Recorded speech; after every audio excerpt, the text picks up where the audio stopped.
copywritten production of the Recreation Centers of Sun City Incorporated and is intended for the sole purpose of informing our Recreation Center members.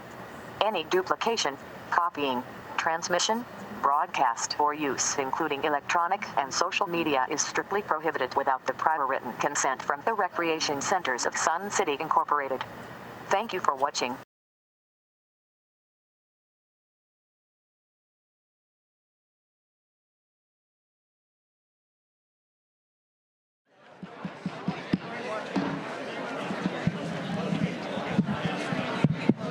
Ladies and gentlemen, it is 9 o'clock.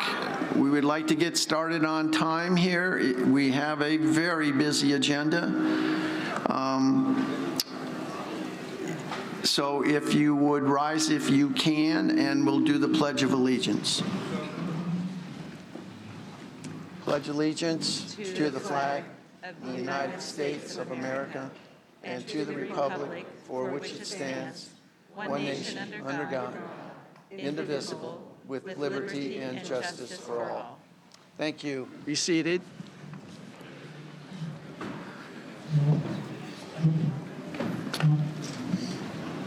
All right, welcome to our board meeting today. I am Tom Foster, president of the 2024 Board of Directors.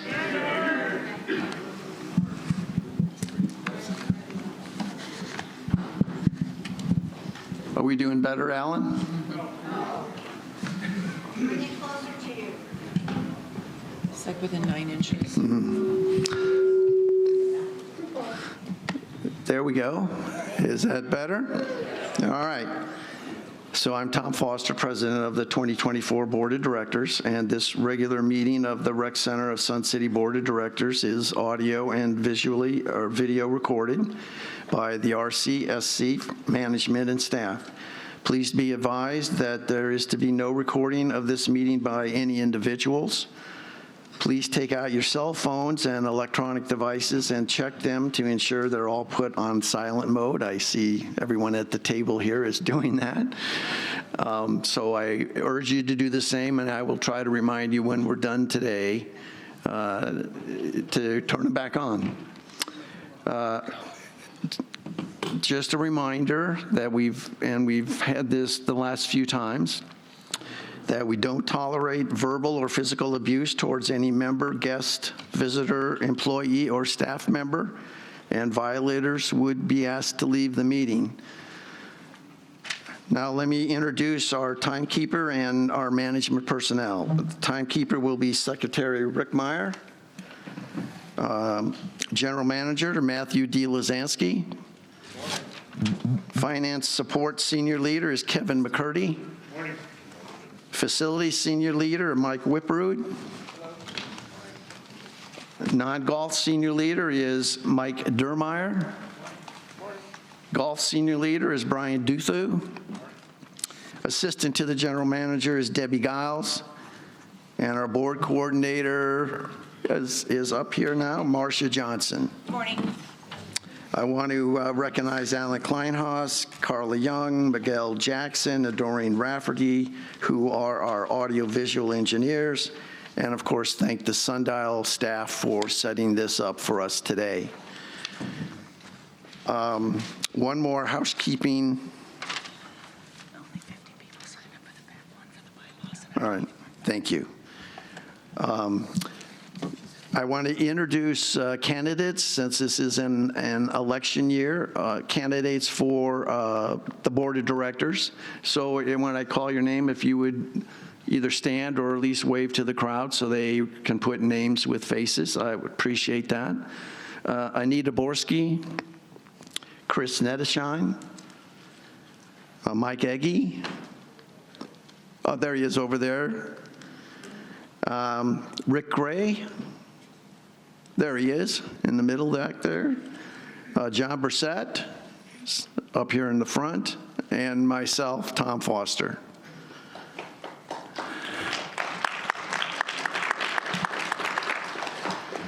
Okay, our first item of business is the roll call of the voting members by Secretary Rick Meyer in order to confirm the quorum.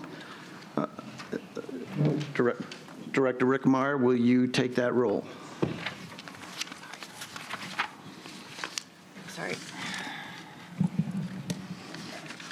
President Foster, Here. Vice President McAdam. Good morning. Treasurer Borski. Here. I'm here. Director Ruff. I'm here. Good morning. Director Nettesheim. Good morning, everybody. Director Keiss. Good morning. Director Fimmel. Here. Director Collins. Hello, folks. Mr. President, we have a quorum. Thank you. Okay, I need to make a few comments about our agenda here today. Lots of folks have signed up for one particular agenda item, so thank you for showing up. Democracy in action, and that's what we're here for. The downside of that is we have at a 3-minute time limit on each speaker. We have over 2.5 hours of speakers.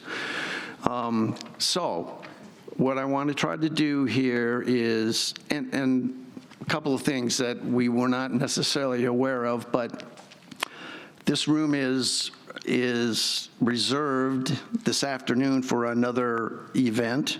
So we are going to have to close this meeting by 1 o'clock. I'm going to lose several directors by 1 o'clock as well. So we're going to need to march along this agenda very quickly as best we can.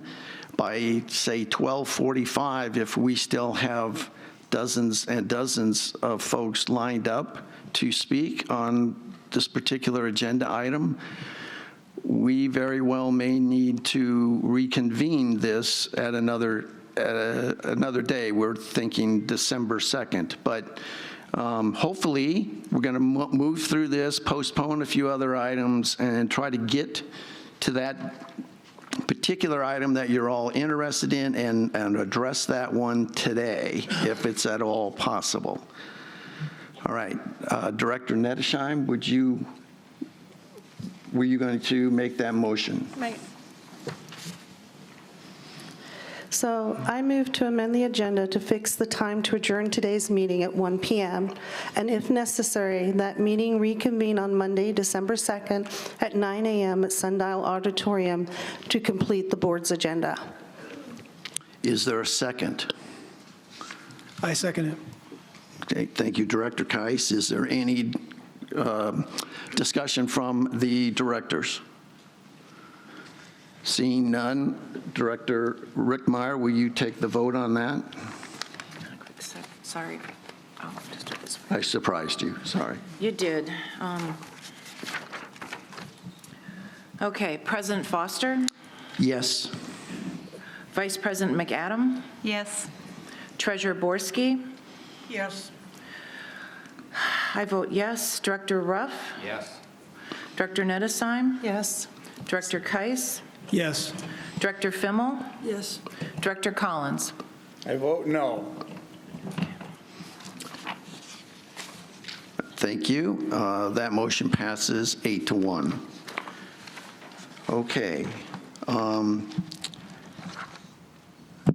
Approval of the minutes. The minutes of the October 31 meeting were posted for the director's review. Are there any corrections or additions to the minutes?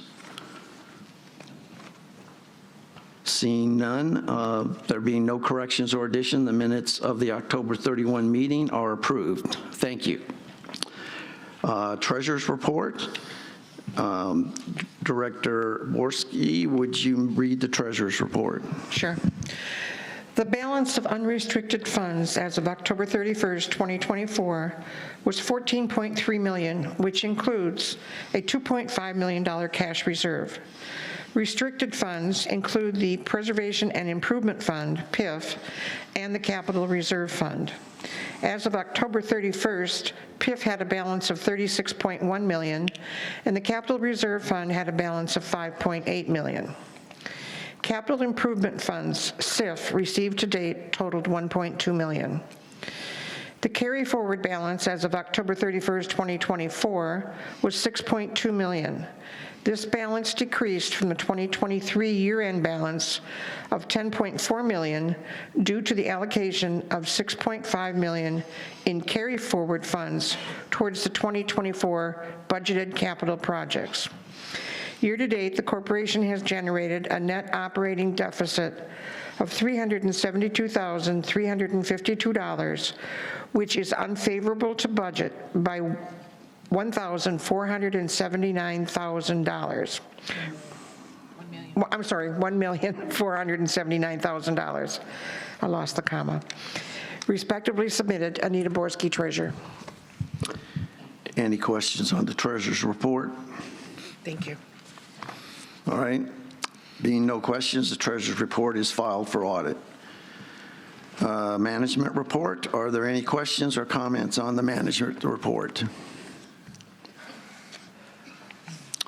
All right. Seeing that there are no corrections or additions, the management report has been accepted. Do any of the directors have any committee or liaison reports to make today? Yes. I would like to share with the membership that the Technology Committee and the Outreach and Communications Committee are working together to prepare for the rollout of our new website by creating training modules that will help people learn how to use the new website. So the two committees are going to be working closely together. They're having joint meetings from now through the end of February to ensure that this rollout is as smooth as humanly possible for our membership. Thank you. Any others? All right. General Manager report. Good morning, everyone. In the interest of time today, I'm going to have to report very short. Hold on. Wait. Alan?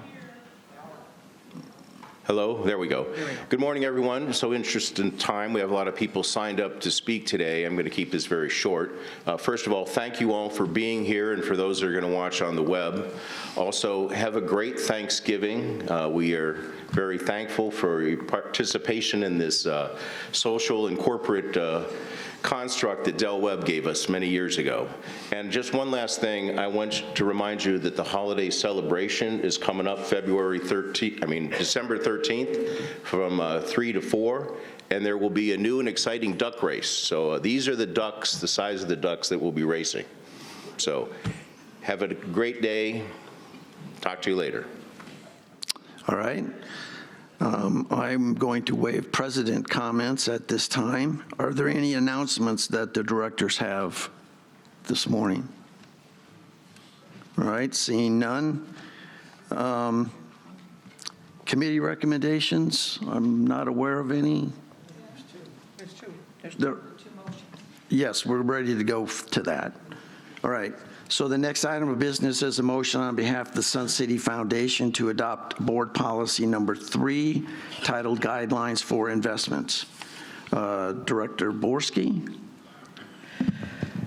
Do you want me to go through reading all this? Okay. This is the foundation board policy, not the RCSC board policy.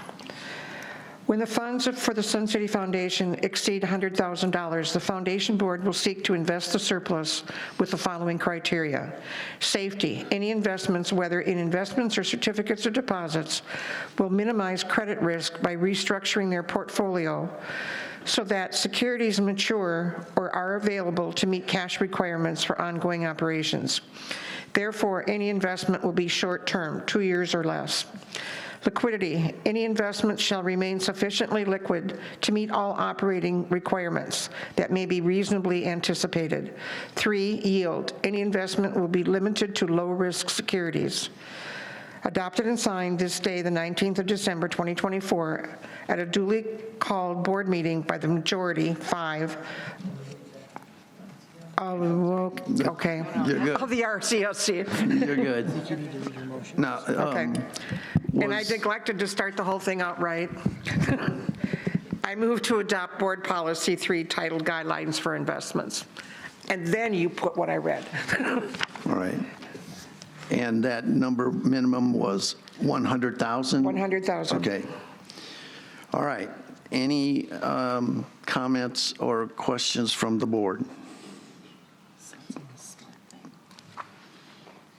Did you want to make any other?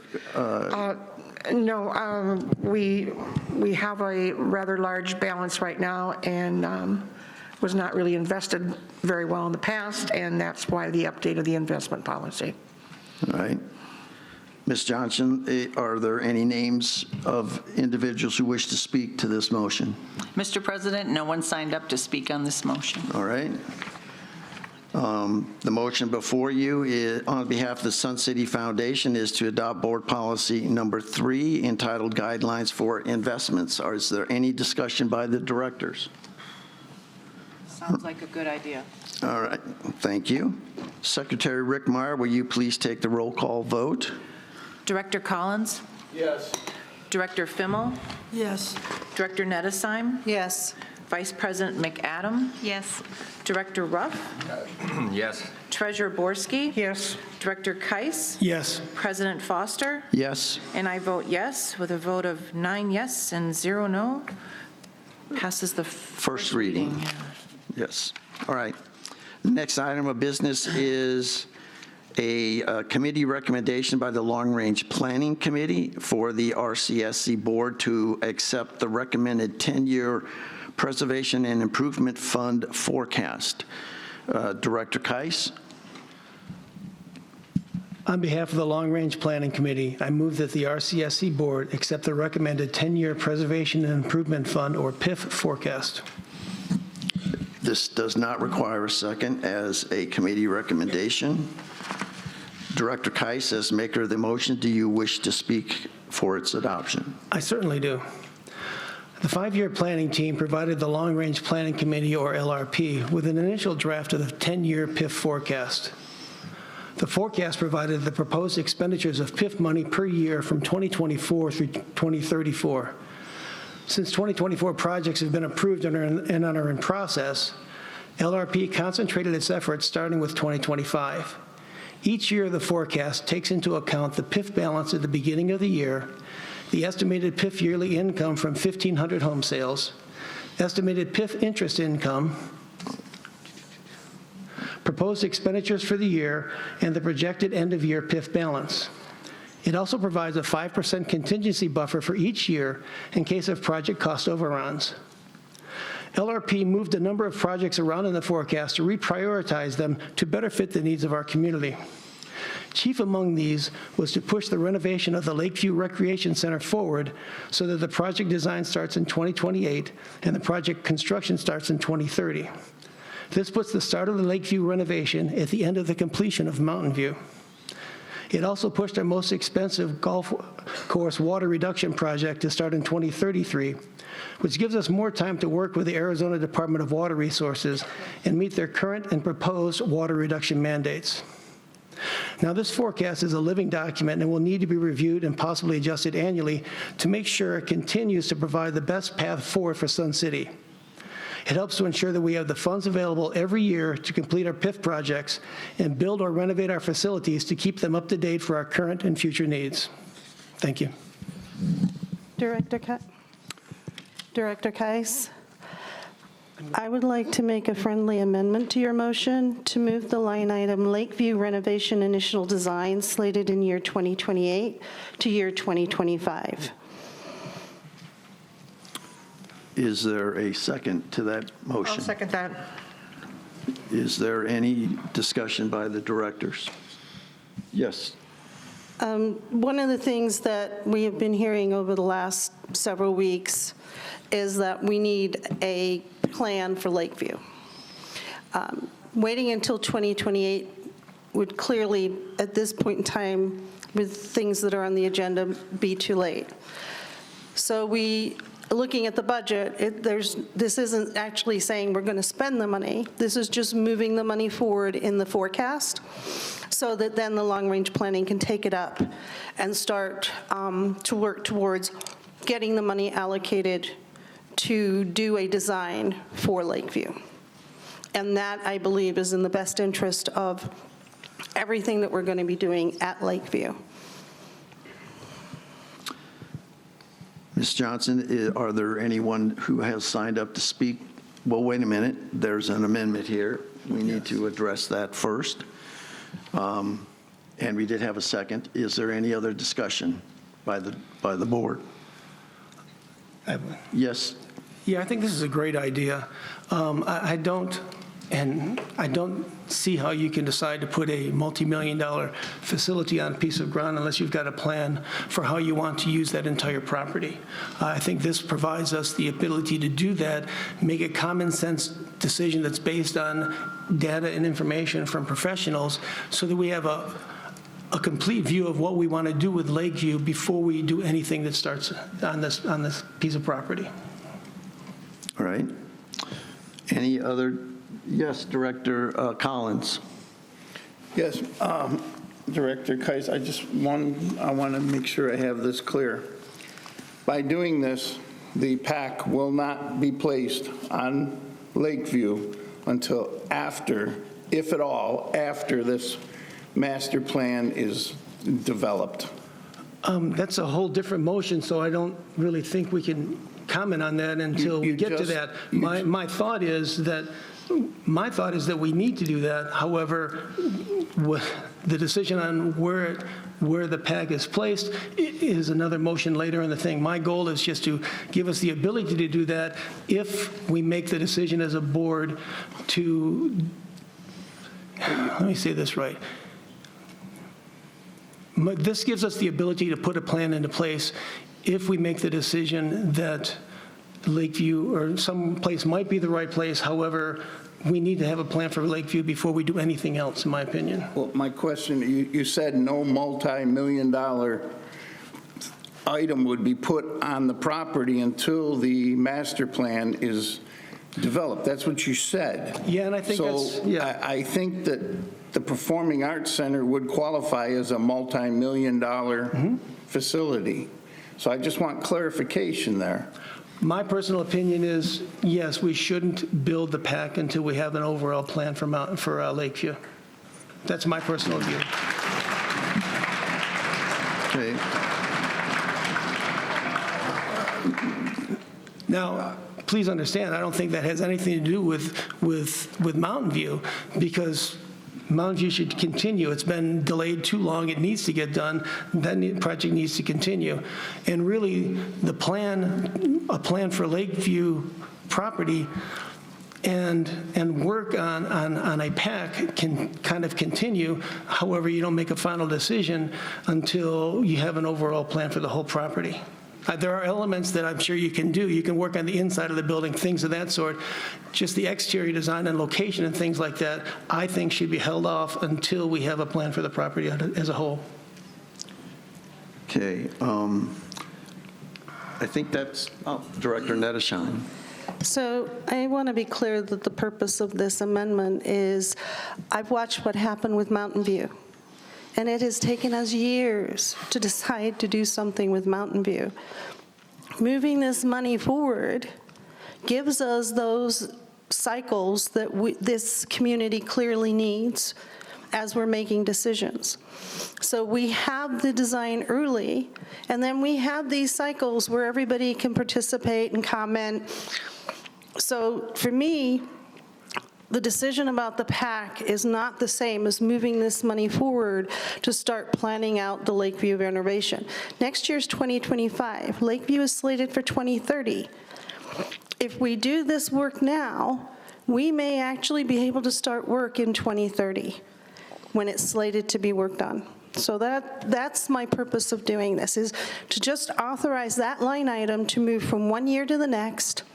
There still has to be, we still have to go through the right steps to allocate the PIF funds, because this doesn't allocate the PIF funds. We're just saying, let's move it earlier in the forecast so we can start addressing it now. Director Rickmeyer. Okay, with my background is about 25 years of mechanical design, so HVAC, plumbing, fire protection. With a master plan, the basic design of Lakeview, of the Performing Arts Center, can continue. There's design things that the architect design team would still need to do. It's what are called programming design charrettes, where they meet with the users, meet with the community, meet with the management to determine what that needs to contain and how it needs to be set up. Am I thrilled about this motion? I think it's a necessity that the members have said they want a master plan for Lakeview. It is our gem here in Sun City. So I believe the two things can coexist, and the Performing Arts Center can still be completed. Are there any other comments? Director Kais? Yeah, I think Director Nedesheim brought forward an important point. All this does is move the money in the forecast. The actual allocation of the funds is still going to have to go through Board Policy 16. It's going to have to go to Long Range Planning Committee, go through the business case process, get the recommendation or not recommendation from Long Range Planning to come up to the board with information and data in order so that the board can make an informed decision and decide after LRP has finished its deliberation. So I think that's an important part to understand how the process will work.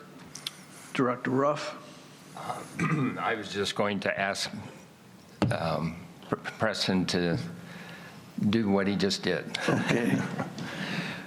Director McAdam? Yes, so Director Kais, this does represent a change to a document that the Long Range Planning Committee has worked on long and hard. And I just want to make sure, I think you had a meeting with the Long Range Planning Committee yesterday.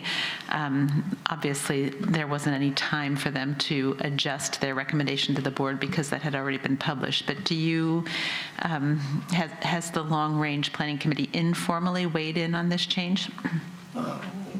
We've discussed it as a possibility, and the long range planning seemed to be in favor of it. Yes, we did not take a vote, but it was discussed as a possibility. Yes. Okay. Mr. President, Director Fimmel? I would just like a little clarification on something I think I heard. No one is suggesting that when we, as we proceed with the PAC, that the PAC would have to undergo any reviews. It's already been reviewed and approved as a PIF project. We're not going to send the PAC back to go through the new 16 process, correct? That's my understanding also. Thank you. Okay, I believe, Director Collins, your concern can be addressed a little later in the agenda. Is there any other comments on the amendment to Director Kais's motion? All right, Director Rickmeyer, would you take the vote on the amendment to Director Kais's motion? Director Collins?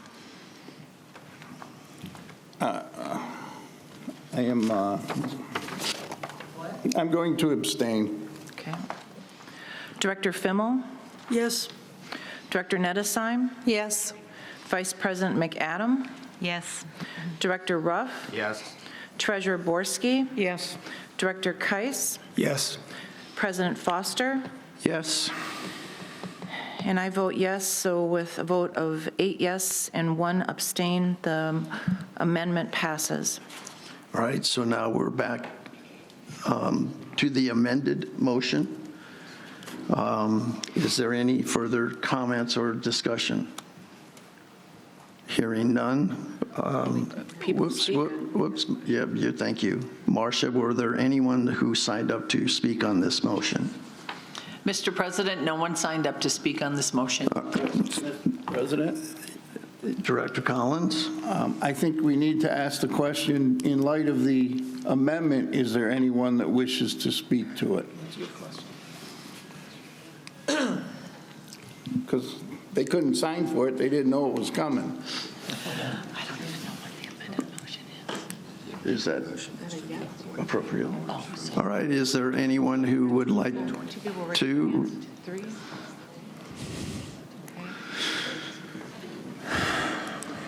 All right, name and rec number? Good morning, Jay Kirksey, 1678893. So my question is, during the last meeting that was recorded, Ms. Rickmeyer was the agent of the board, and on behalf of the board, was very kind. I asked her if I had accurately stated her statement on behalf of the board that if the 2 rinks at Lakeview were removed, lawn bowling would be extinct. And she kindly corrected me and said, no, I said they would no longer exist, that lawn bowling would no longer exist. And also recognized was the need for lawn bowling as far as the future growth and a long-term plan on Sun City. So my question is, as part of the current motion with its amendment, it was recognized by the board that as part of this, if the site is Lakeview West, those rinks would be removed and would be necessary for lawn bowling to use Ms. Rickmeyer's word and the board's words. And if you feel otherwise, please tell us and be transparent. But for lawn bowling to continue to exist, there would have to be 2 new rinks at some location. So it makes common sense to me that you don't do a half job, you do a full job. That's something my little mama doodle taught me a long time ago. And that part of this motion you're currently considering, respectfully, should include where is it in the long-range plan that you're going to address if this rink is moved, the $2, $3 to $4 million it's going to take to put in a new rink. So I just am making that respectful suggestion. I don't know what your motion says exactly, and I don't know whether Mr. Kai specifically says what was brought up last time and acknowledged by the board as necessary for the continued existence of lawn bowling and for the future of Sun City is on your long-range plan to be addressed at the same time as the Lakeview model. So I'd respectfully suggest it be part of your motion, or at least on your agenda, because my guess is the long-range committee didn't even discuss it because that was information that was not acknowledged by the board until the most recent meeting. And that meeting's recorded, and plus, there's a lot of folks here that attended that heard what was said on behalf of the board. And if the board feels that those 2 additional rinks are not needed for the continued existence, as Ms. Rickmeyer said, of lawn bowling as a activity in this city and for its future to attract and the money that comes with it, then I'd request the board say so now, because otherwise I think we should all take it that that is something that was given by Ms. Rickmeyer on behalf of the board, and therefore it should be part of the motion.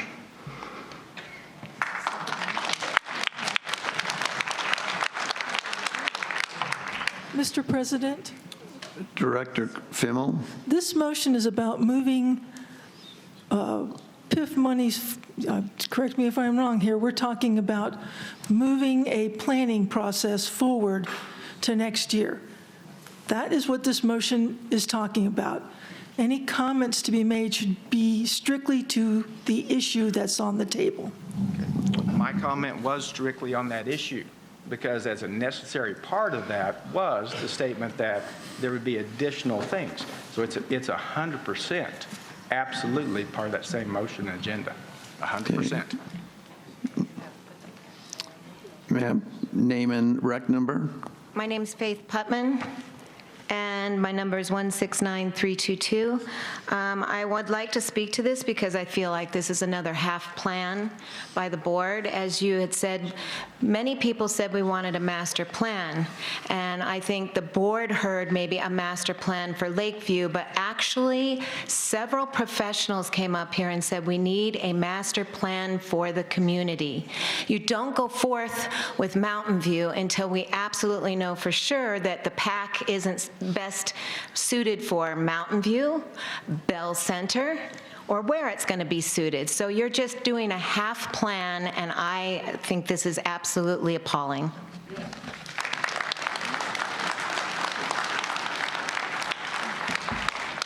Don George, 27140. I've been following this boring, long-suffering conversation and non-action regarding the Mountain View project. And what I'm hearing today is a shell game. It's a shell game to move the discussion forward into Lakeview project. What in the heck is going on with the Mountain View project? Nothing. It's sitting there idle while you discuss putting the lawn bowling and the future PAC at odds with each other in a discussion about a future project that may not take place till 2030, moving funding around into 2025 when you haven't even discussed the funding you've had for Mountain View since 2020. And what the heck is going on with this board that you can't come up with a decision? What's the agenda? What is the agenda for Mountain View? What's wrong with a PAC at Mountain View? What is wrong with getting that project off dead center? I'm getting sick and tired of all this shilly-shallying, and now we have another shell game to move the discussion to Lakeview. And it'll be then, we don't have the funding to do Mountain View and Lakeview. We're going to have to push Lakeview back. We're going to have to kick the can down the road again. I'm getting sick and tired of this board's delaying tactics. You've done nothing. Do something.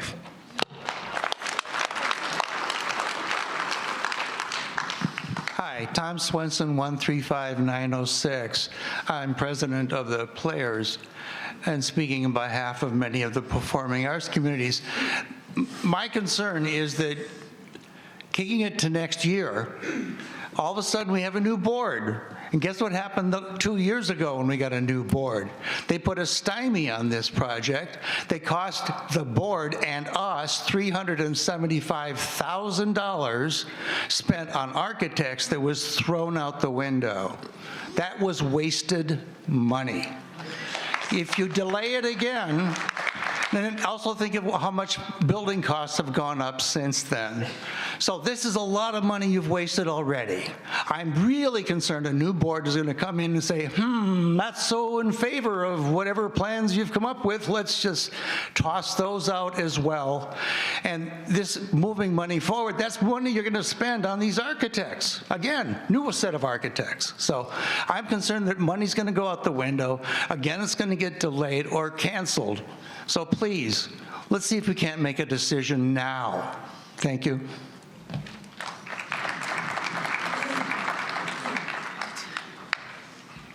Everybody's too tall.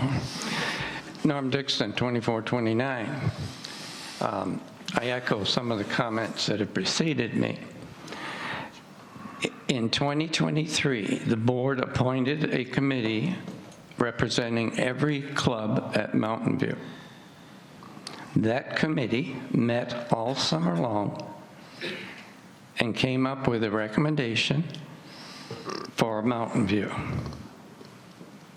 It had a lot of member input to that plan.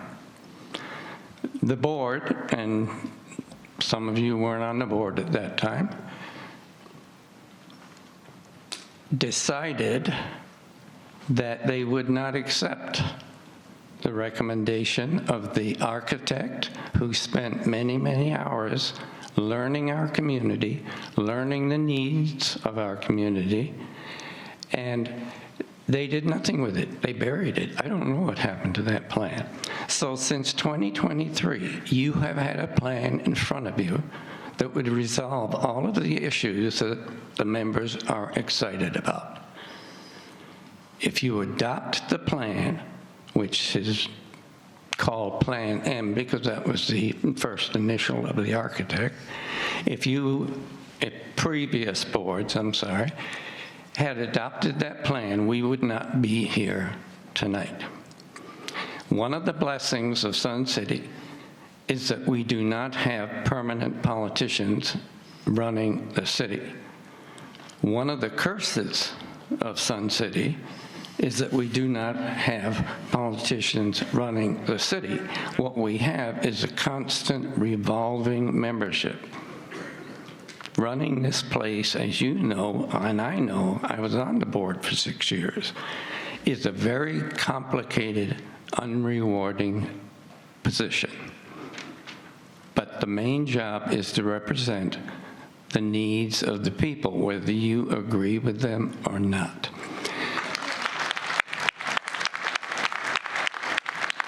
As far as I know, there has been no committee, volunteer committee, no group that has ever approved or recommended that we put the PAC at Lakeview.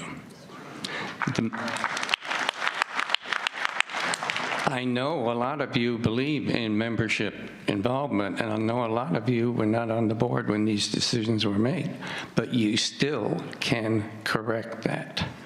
You still can adopt the original 2023 recommendation from the committee, and all of these other problems will go away. The minute you move PAC, you disturb some other aspect of life in Sun City. If you leave it where it is, you don't have those problems. Thank you, Norm. Was I done? Your time, yes. I didn't know we had a time limit. It was on, it went through the All whole right. cycle. Please, please represent the needs of the people.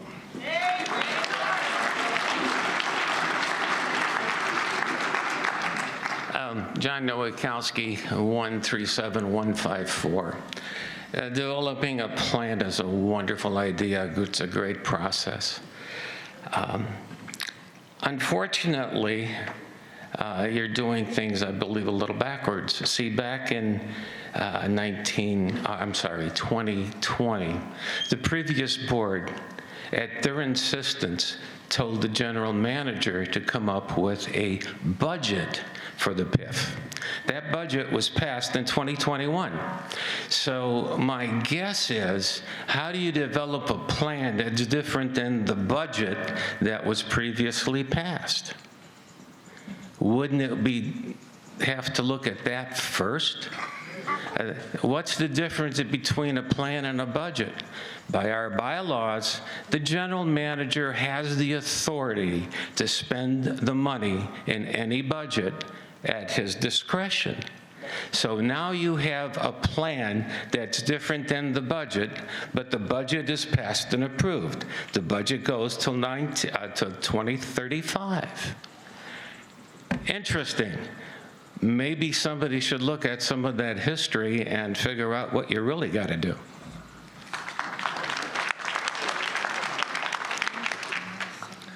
John Fast, 153253. I spent an entire summer of my life engaging the members in a discussion about a plan. Wasn't easy, wasn't pretty, and I see people in the audience that were part of that, and I see people that are on the board that were part of that. At the end of the day, that committee came up with a recommendation for Plan M, which I believe the Players Club was in favor of. I believe the lawn bowlers were in favor of. And it was at the last minute overridden. So these problems that we're facing today are being faced because of the actions taken then. Thank you.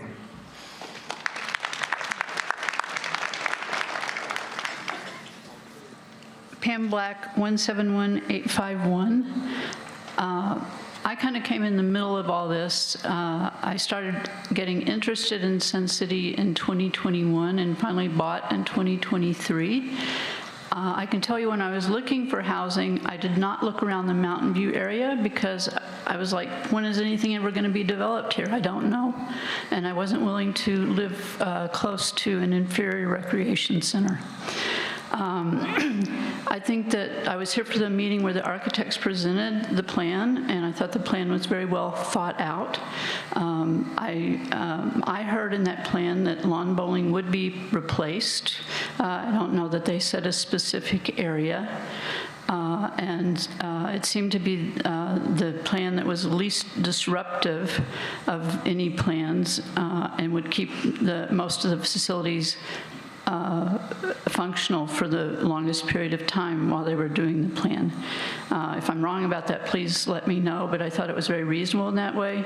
I thought it was also very reasonable for the PAC to be more centralized in the city as opposed to on the edge. Other than the fact that we have wasted a lot of money and time on planning forever, it needs to be done, and I'm hoping that you will make this decision, make it firm, and get it implemented before a new board comes on.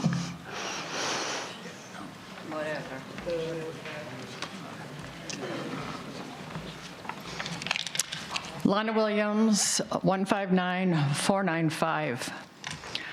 I was on that SAC when we looked at alternatives for Mountain View and the PAC without, hopefully not destroying all the work that was done by the previous board. Recommendations for Sun City residents through numerous town hall meetings, and yes, they looked at numbers before making their decision. I recommend going back to the original plans of 2020 and make the entrance areas and other areas less elaborate and keeping the activities that were on the plan, and the priority should be the PAC. Before the recommendation for Mountain View was made by the previous board, the Long Range Planning Committee studied a 14-year trend for Sun City. A beautiful presentation was given by CCBG with more than $250,000 spent on planning and designing the Mountain View project. In June of 2020, Ad hoc recommended a state-of-the-art performance center, multi-purpose combination, auditorium, fitness building, pools without sacrificing activities that have always been enjoyed at Mountain View. The SAC was created and charged with using a data-driven, member-centric decision process to develop one or more recommendation alternatives to Mountain View Option 2, with building pickleball courts at Lakeview. Option 2 was the plan of the architectural firm CCBG, hired by the previous board. That was pushed aside because it appeared that for a couple people on the board, only agenda was to stop the construction of Mountain View. Why? Because a couple people on the board and one long-range planning, someone on the long-range planning committee wanted to turn Mountain View into a pickleball center. The first meeting I attended on the SAC, I saw plans in the adjoining room. This is in the very beginning. The adjoining room was, I took a photo of the plans for a two-story pickleball building. That explained Option 2 being eliminated. The SAC continued looking at other plans and narrowed it down to Plan M. I'll flip it over here. I recommended that they work with CCBG and see what they can do to cut down the expense. Norm, who was on that SAC, and had the respect of all, and said that people will greedily eliminate anything that they can get away with, as long as they can get their way. The Plan M is the one that the SAC voted on. That was the majority. And those that say there was not a majority vote, there was for Plan M.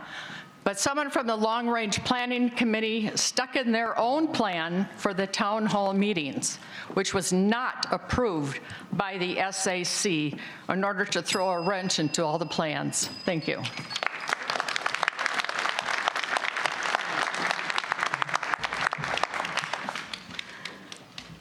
Good morning. Lori Ellingson, 133335. I am in favor of your friendly amendment. I think it was a great decision. You have listened to what the members are asking for. They are thinking that there needs to be an overall plan for Lakeview. Your friendly amendment is doing exactly what the members are asking for. Stephen R. Covey says, most people do not listen with the intent to understand. Most people listen with the intent to reply.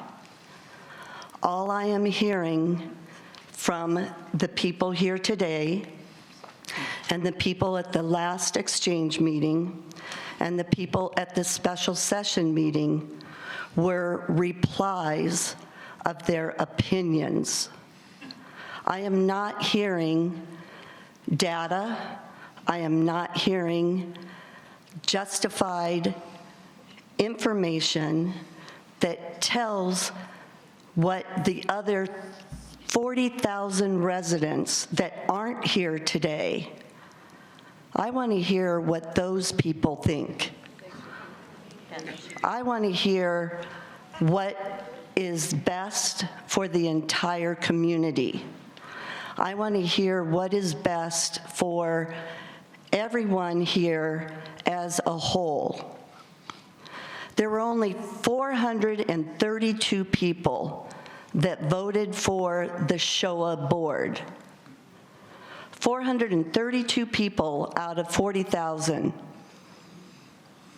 Last night, we had a candidate forum.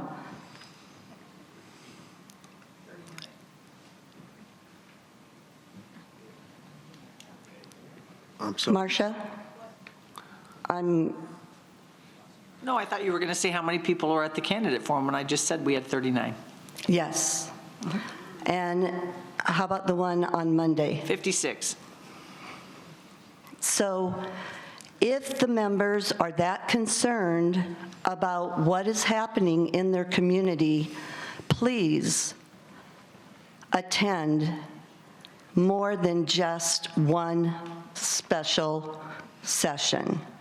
Please get involved. Please read. Please go back and watch every single one of the SAC meetings. Please go back and watch all the board meetings for the last 5 years. Thank you.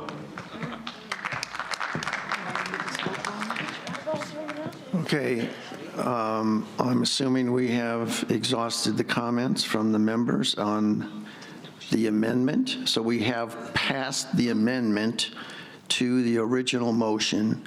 What is now before the board is the amended motion to adopt the long-range planning's PIF forecast that includes moving the $1 million forward for the Lakeview study. All right. Is there any further comment from directors? Hearing none, let's, Director Rickmeyer, will you take the vote on the PIF forecast motion? Sure. Director Fimmel? Yes. Director Nettesheim? Yes.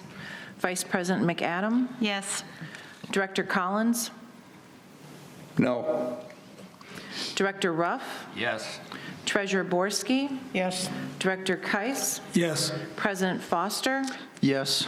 And I vote yes with 8 of favor and 1 no. The motion passes. Passes. Okay. All right, thank you. Okay. Moving on here, on the agenda to unfinished business. We have to know the amendment has passed, so now we have to go back to this motion. I thought we just did. passed No, we an did amendment. both. I already took an amendment vote. Oh, we took the amendment vote, sorry, okay. That was our second. All right. I got 2 sets of check marks. I apologize for the senior moment here. But, okay, I think we're all on the same page. My seat. Okay. Next item of business is a motion by Director Ruff to amend Board Policy 3 titled Corporate Records. This motion was postponed at the October meeting for further review and is being brought back for vote at this meeting. Director Ruff, do you wish to speak to your motion? Yes, I do. Well, maybe you should make it first. Yes. I move to amend Board Policy 3 titled Corporate Records as follows. There's some simple changes. The biggest one in paragraph 8, if you're approved to get copies of a document that you've requested, you can also take a photo of it and not have a copy. You can have an electronic copy.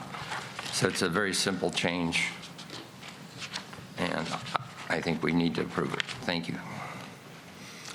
Do we have a second? I'll second. Okay, Ms. Johnson, do we have names of anyone who has asked to speak to this motion? Mr. President, no one signed up to speak on this motion. Okay. Is there any discussion by the directors? Seeing none. Secretary Rickmeyer, will you please take the roll call vote? Treasurer Borski? Yes. Director Keiss? Yes. Director Collins? Yes. Vice President McAdam? Yes. Director Ruff? Yes. Director Fimmel? Yes. Director Nedesheim? Yes. President Foster? Yes. And I vote yes. 9 yes, no no's. And that is a first reading. First reading.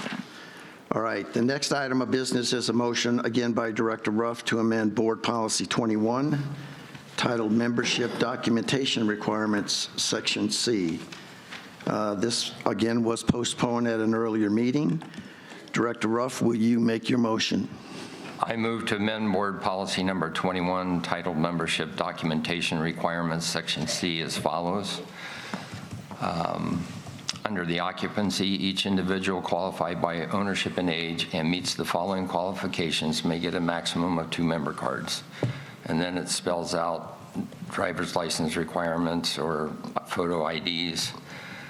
The other addition is we are looking at doing audits of properties may occur if information is provided raising issues of any misrepresentation of the use. The use that we are usually concerned with is whether it's a rental or not. If it's a non-rental, the owners generally can get a card. It's a non-issue. If it's rental, then you get leases going back and forth, and it varies it. And if that owner does not have it titled properly with the Maricopa County Assessor's Office, they can be in violation of our rules and the county rules. Okay, is there a second to Director Ruff's motion? I second it.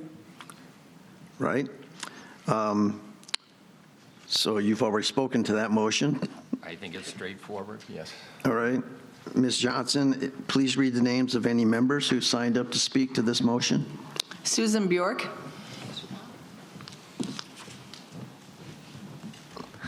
One 112-650. I actually signed up just to support this motion, but now I'm sitting at the table with a few smart people, and so I've got some comments that I'd like to make. So I think it's good that we're going to allow 2 cards for residents that are in the home. I'm assuming that that's what this means, regardless if they're an owner. Is that what that means? It says may get a maximum of 2. May. Okay, so you're not changing. No. Okay. All right. Never mind. Sherry All right. Buda?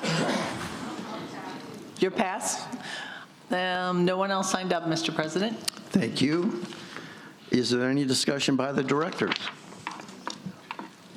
Yeah, I think it was a good thing that we went back and revisited it. One of the problems, one of the concerns that a lot of members had was the 75-mile limitation, and I think it was good that we listened and we kept that in there so that stays there and helps protect us. I think it's a good thing. Okay. Any other comments? Hearing none, Secretary Rickmeyer, will you please take the vote? Treasurer Borski? Yes. Director Keiss? Yes. Director Collins? Yes. Vice President McAdam? Yes. Director Ruff? Yes. President Foster? Yes. Director Nedesheim?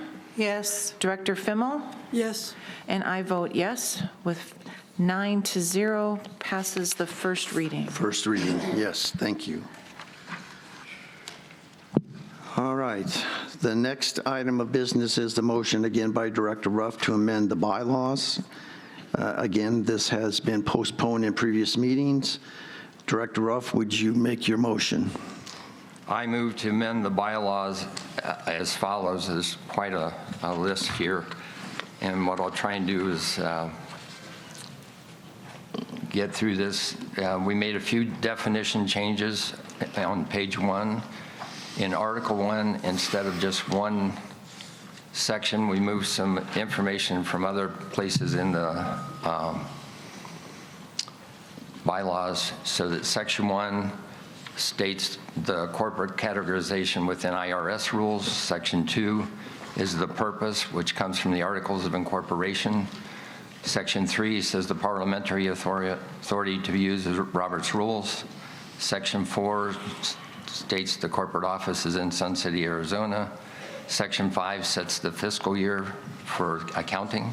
Section 6 sets meeting due dates and what to do if those dates fall on weekends. So it makes an adjustment to be on a work day.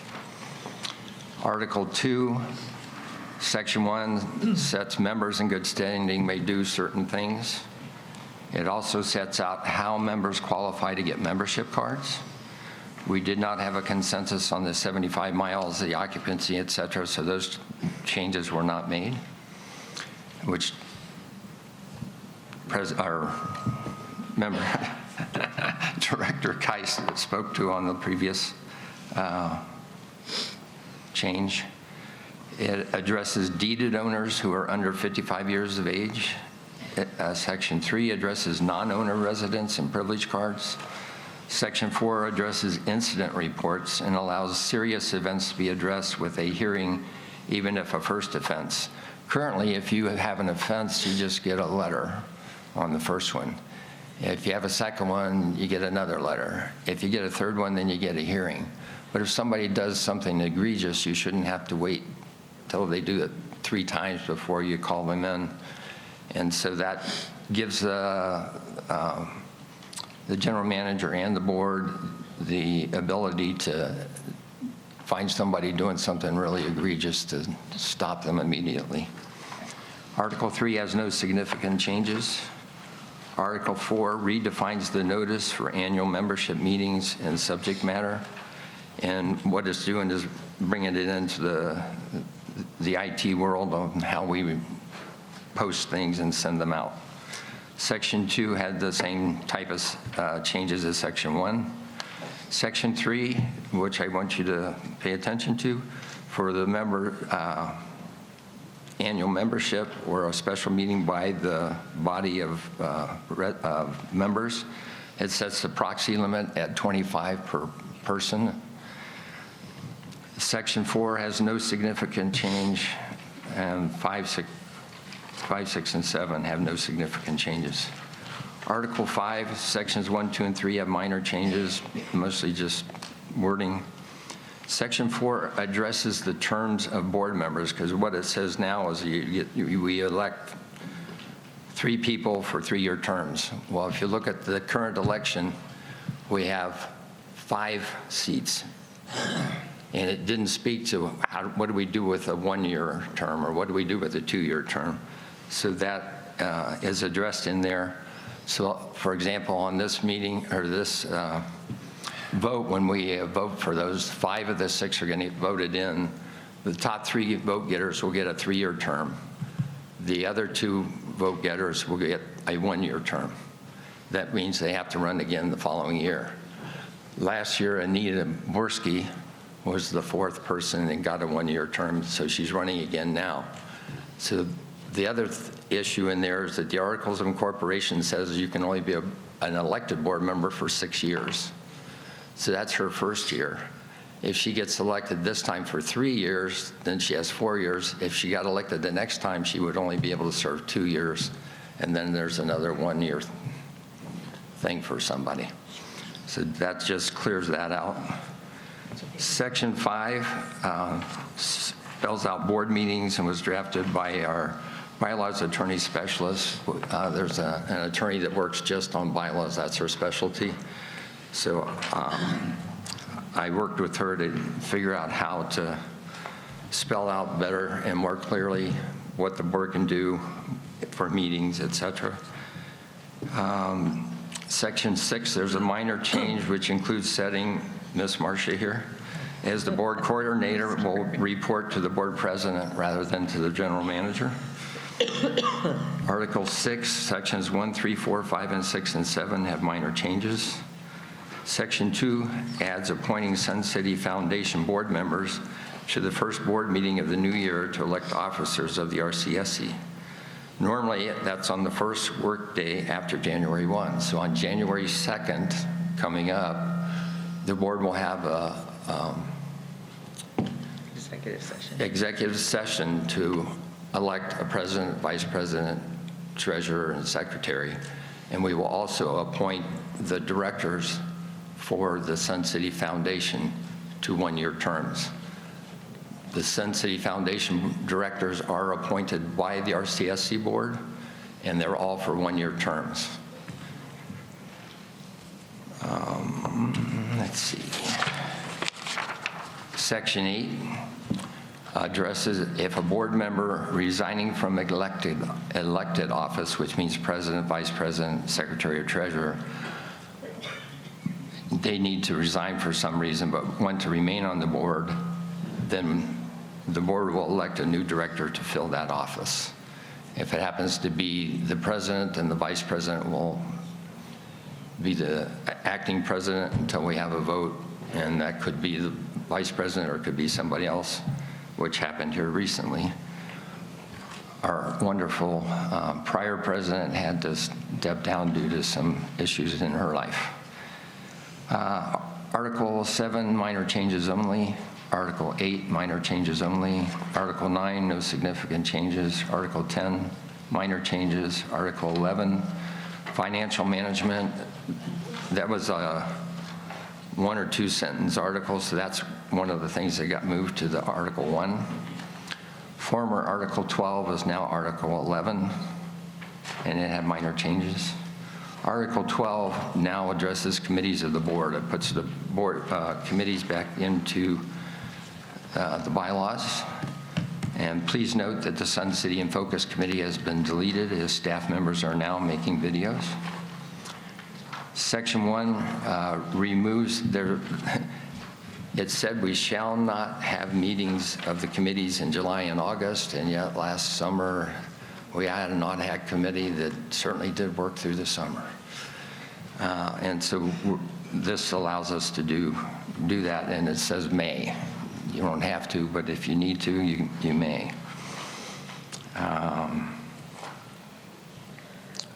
Lost my place, sorry.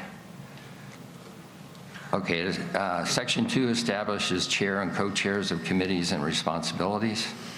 Section 3 sets no less than 5 members as a goal for all committees. If you have less than 5, then we really need to work harder to get some members in. If you want to have some crazy fun, come join a committee. It also allows members to attend by electronic means.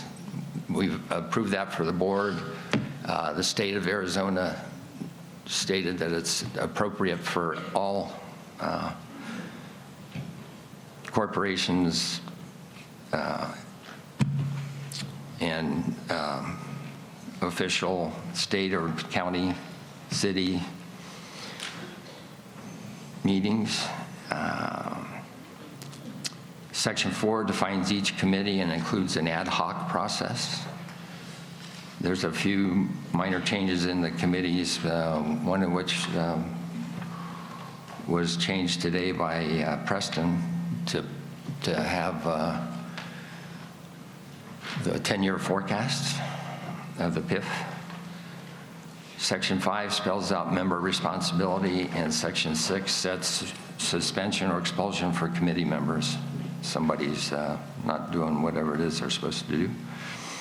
Article 13 is a new discipline proceedings. It used to be under a previous section, but we moved it into this so that we have a process if we need to move a director of the board.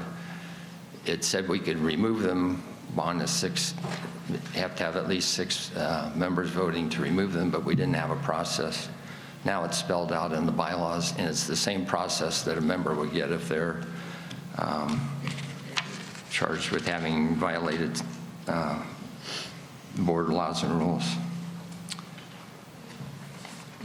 One of the things that we, in Section 1, is if we can get them to agree that they did what they did, and then they can just resign and we don't have to have a hearing. Section 2 addresses the process for directors. Section 3 addresses members and privileged card holders. And then Section 4 is the hearing procedures, including how the process works, how the hearing decision notice gets forwarded, and the appeals process. So that's a short summary.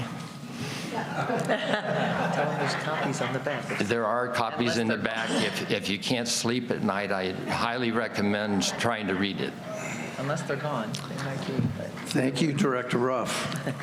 If I have kept my place, I believe we need a second for your motion. Oh, sorry. I will second the motion. All right. We have one. Yeah, okay, so Ms. Johnson, would you read the names of anyone who has signed to speak on this particular motion? Tom Marone.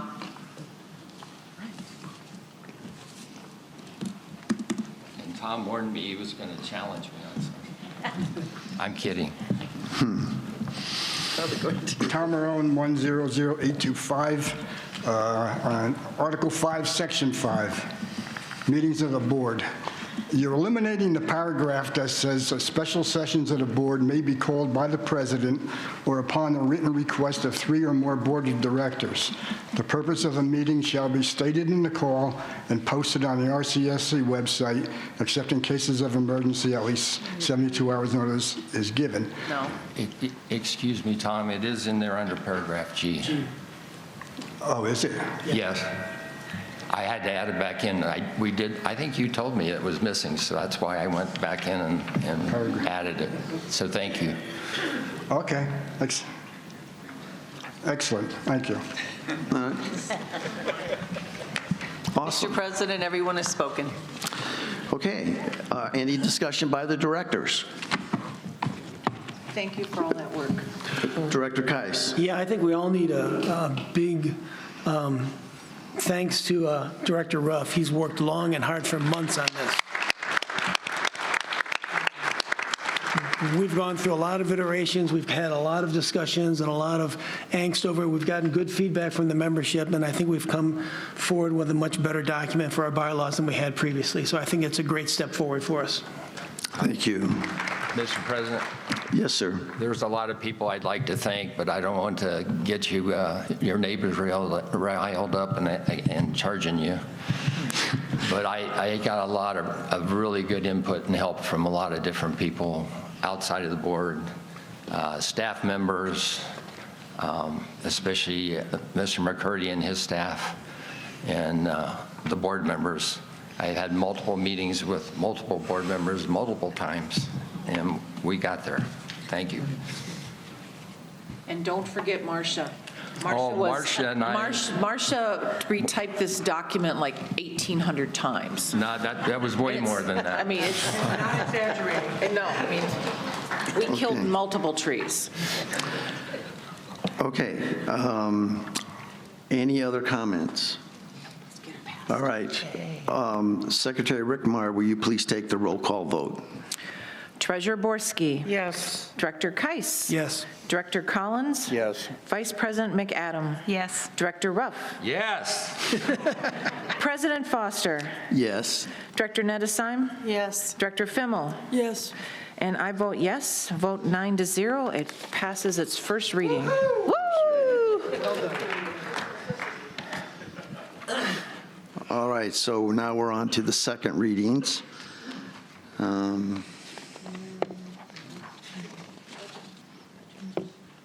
Yes. All right, so the next item is the second reading of a motion on behalf of the Finance, Budget, and Audit Committee requesting approval of the 2025 operating and capital budget. Director McAdams. Yes, I move on behalf of the Finance, Budget, and Audit Committee that the 2025 operating and capital budget be approved as recommended. Okay, no second is needed.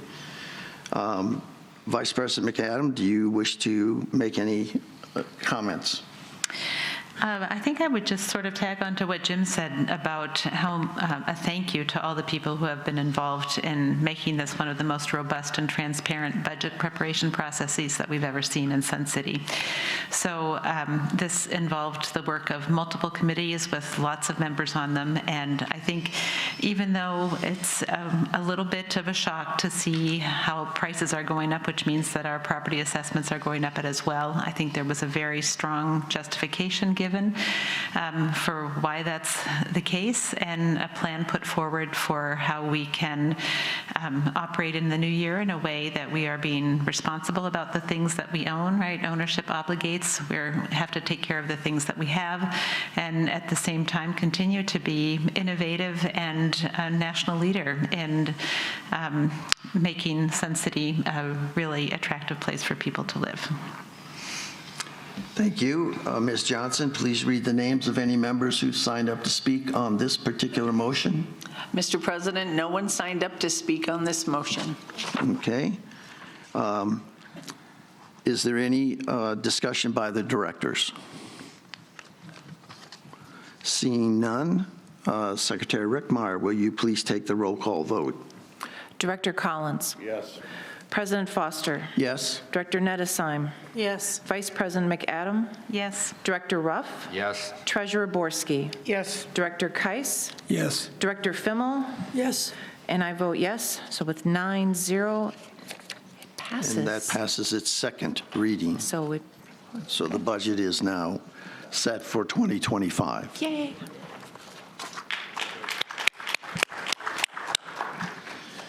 All right. We're going to try to go through the next item here. Hopefully, we can do that expeditiously. The next item is the second reading of a motion on behalf of the Club Organization Committee to amend Board Policy 12. Director Collins, would you like to make your motion? On behalf of the Club Organization Committee, the COC, I moved to amend Board Policy 12. No second is needed at this point. Director Collins, do you wish to speak first on your motion? Thank you. Just a couple short things. For the first time, I think in Sun City history, the club's presidents met in a meeting. We had a meeting, the COC, with them, and they had some say in the rules. We listened to them. I think I got everything to what they thought would be good. We agreed, and I think this is the first time that the clubs picked their rules. And from here on, the template will give the clubs all in the same, everyone will be under the same guidelines, and then the clubs can make their policies more strict in their clubs. But it gives them control of their clubs. It has them, they take care of their own discipline, and I think it will work out very well. Thank you. All right. Ms. Johnson, please read the names of any members who have signed up to speak on this motion. Mr. President, no one signed up to speak on this motion. Okay. Any discussion by the directors? Okay, seeing none. Secretary Rickmeyer, will you please take the roll call? Will do. Director Collins. Yes. President Foster. Yes. Director Nettesheim. Yes. Vice President McAdam. Yes. Director Ruff. Yes. Treasurer Borski. Yes. Director Keiss. Yes. Director Fimmel. Yes. And I vote yes. So with 9-0, that passes the second reading. Correct. Thank you. Director Foster? Director Could I Nettesheim. request a quick 5-minute bio break? Because I believe the next topic is going to have a lot of members that are going to want to speak. And I personally could use a quick 5-minute bio break. Can we make it 10 real quick, or 7? All right, we'll adjourn to 10:30, but please be back promptly so we can keep moving forward. Thank you.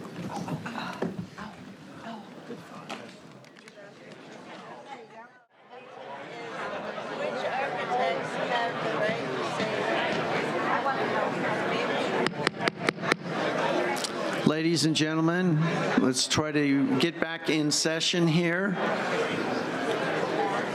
We are going to leapfrog one agenda item here that I think we can address very quickly and then get to the one you're all here for. Hold on, let me change my page here. We're in order. Yes. Next item of business then will be the second reading of a motion to set an access fee of $12,000 per lot, and then grant some discretion to the general manager about collection of those fees. Vice President McAdam, would you make your motion? Yes, I move that the board set the access fee at $12,000 per lot and grant the general manager discretion as to the terms of payment of this fee by a builder, owner, or developer. All right, there's no second needed at this point. Vice President McAdam, as the maker of the motion, do you wish to speak further on this at this time? Yes, I have 2 points here. One was explained at the last board meeting. This is only changing a fee that is 20 years old. So this is the fee that a developer pays before beginning to build on property that's within the plat for Sun City. It has nothing to do with the conditions under which this access fee would be collected. That's an entirely different thing. It's just simply that if a developer comes and says, what is your access fee? We want our general manager to be able to give an updated figure, and the board is recommending the $12,000 per lot fee for that. Secondly, I would like to make an amendment to this motion and to change the second half of that, where it says, grant the general manager discretion as to the terms of payment of this fee by a builder, owner, or developer, to instead, therefore, I move that the board set the access fee at $12,000 per lot, the final terms of which are subject to board approval. All right. Second by Director Collins. Any other discussion here from directors? We've been allowing the membership to speak on these amendments so far. Does everyone understand what the amendment was to that motion? Is there anyone who wishes to speak to that amendment? Yes? We don't. To the amendment only. Faith Putman, 169. Wait a second. Is it on? Oh, Faith Putman, 169322. I have one question. I would like to know, before we carry on with the $12,000, motion, has the business manager had any discussion with the builder of that plot that we don't even know has an overlay? I would like to know the answer to that question. Ma'am, that question is actually irrelevant to the amendment. Okay.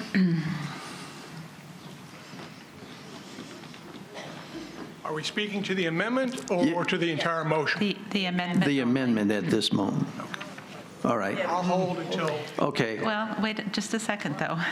If you wanted to speak to this motion, you needed to have signed up for it. You did. Okay, very good. Good. That's. All right. Okay, any discussion from the directors then at this point? So we understand we need to first now vote on the amendment to the motion.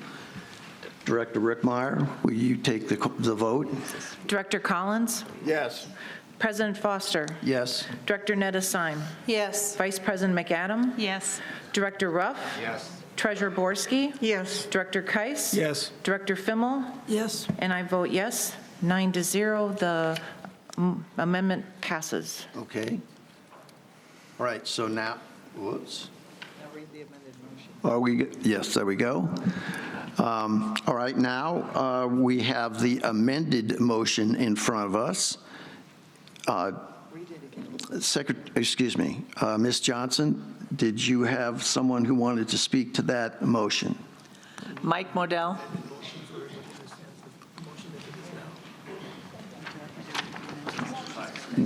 We can. Okay, just.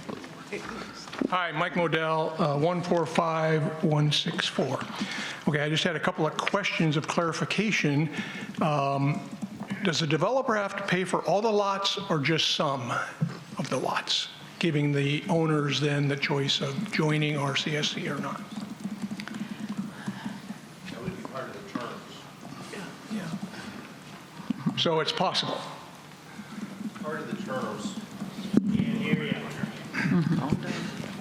That would be part of the terms, and our current thinking is it would have to be all of them, or we're not interested. Okay. And then can the developer build without paying the access fee, restricting those people from actually becoming part of RCSC? Not if they want to be part of RCSC. They have to pay the fee. Right, but that goes to the overlay question in terms of whether that parcel is included or excluded. That would again go to the terms. That has been the case, my understanding is, in the past with the equestrian area, where they did have the option. This is kind of on the opposite side of the south end of Sun City, over on the Peoria side. Right. So that is, again, that goes to the terms. We can, before we do anything, we will have, I've spoken with our attorneys, spoken with the board. We will make sure we have everything we want in place before we even entertain taking the fee. Okay. And my final comment is I don't believe that 12,000 is enough. I think that should be doubled. I think somewhere in the neighborhood of 20 to 25,000 would be appropriate, given the kind of development that this might be, which is still very murky in terms of the resale value of those homes. So perhaps it could be adjusted with respect to that resale value as a percentage or something like that versus just a fixed flat fee. Thank you. Go ahead. So my response to, thank you, Mike. My response to that would simply be that the Board Policy 24 says the board will periodically review this number. We have absolute the capability of reviewing this number. But right now what it's doing is getting rid of the $5,600 number that we have in policy right now. Any other discussion by directors at this point? All right, seeing none. Secretary Rickmeyer, will you please take the vote on Director McAdams' motion? Director Keiss. Yes. Treasurer Borski. Yes. Director Ruff. Yes. Vice President McAdam. Yes. Director Nettesheim. Yes. President Foster. Yes. Director Collins. Yes. Director Fimmel. Yes. And I vote yes. So 9-0, that passes the second reading. Thank you. Okay, we have now reached, the next item of business is the second reading of a motion to accept the recommendation by Triarch for the location of the Performing Arts Center. Director Collins, would you like to make your motion? Yes, I'd like to say, boy, I wish I could get you guys mad every month so you'd come to the meeting, you know? But I move to postpone indefinitely this motion.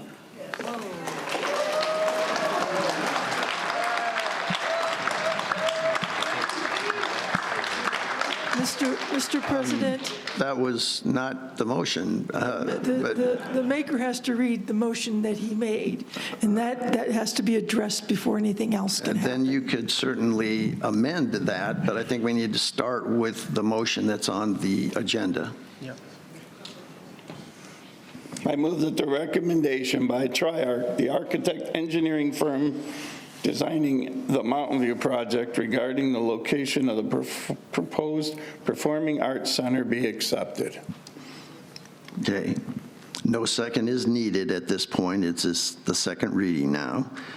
So as the maker of the motion, do you wish to make any further comments at this point? Yes, sir. As maker of the motion, I would like this motion postponed indefinitely.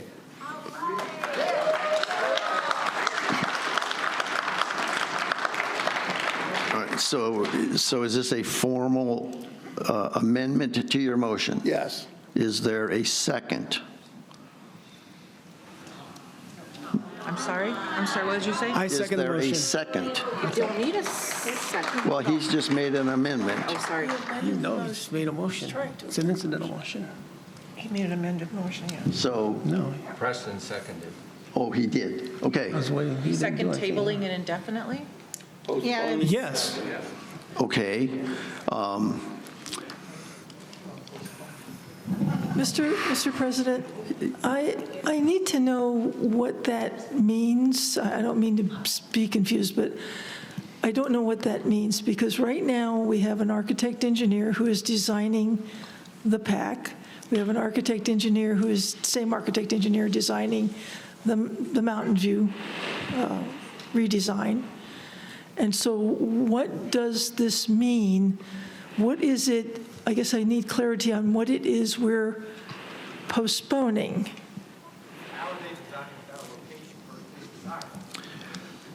I think, Steve, go ahead. This motion, by postponing indefinitely, this motion will be dead if it passes. That The doesn't, motion will be dead If the amendment passes. was not an amendment. It's an incidental motion. It's an incidental motion. Yes, it's an incidental motion, not a change to the motion. Okay. And Procedurally. Director,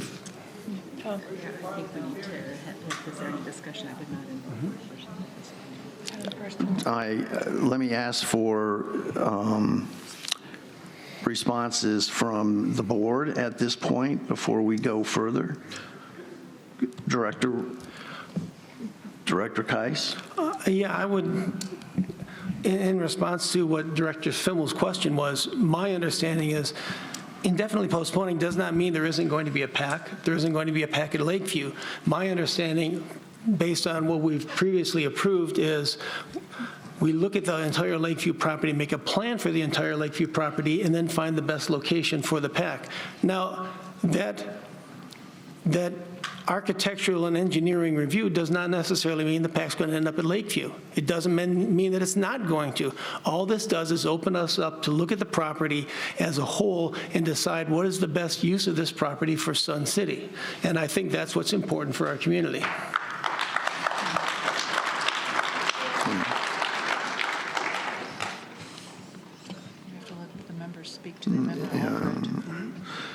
Okay. Are there any other concerns at the moment from the board?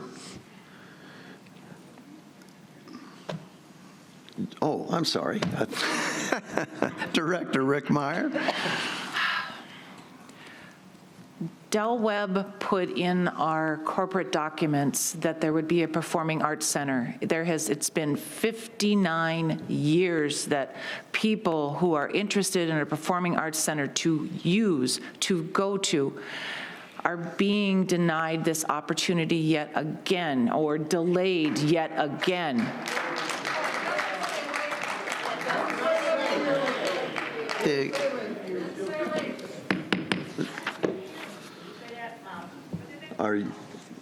Is that it? Oh, I got more, but I'll hang on. Okay, Director Fimmel? Mr. President, again, back in we had a special session back on January 18th of this year, in which we developed actually before we had that session, the board developed the elements. And they shared the elements that the architect engineer was to use back in the special session that we had on January 18th of this year. And and by the way, the board had said that in these elements that the PAC should be at Lakeview. And the membership in the special session said, we would like Mountain View to continue to be in this process, and that we would like to wait and see, because we are neither architects nor engineers, what the architect engineers would recommend for the placement of the PAC. That was the understanding. Now, the architect engineers have come in and they have said that the place where the PAC should be put is at Lakeview. Now, that's exactly what they did. Now, after having said that, the membership is now back again going, well, okay, we waited until we got the word from the architect engineer, but we still don't agree.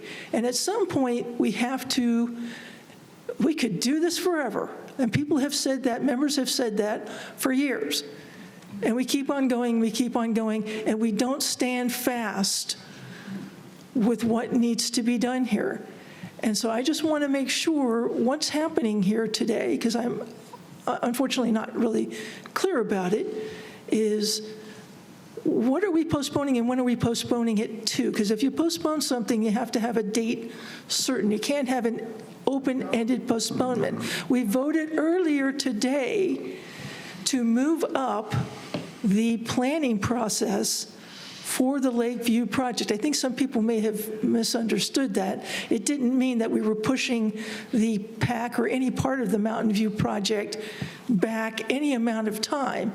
It just meant that we were going to do what the members requested us to do, which is to do a review now of the Lakeview site.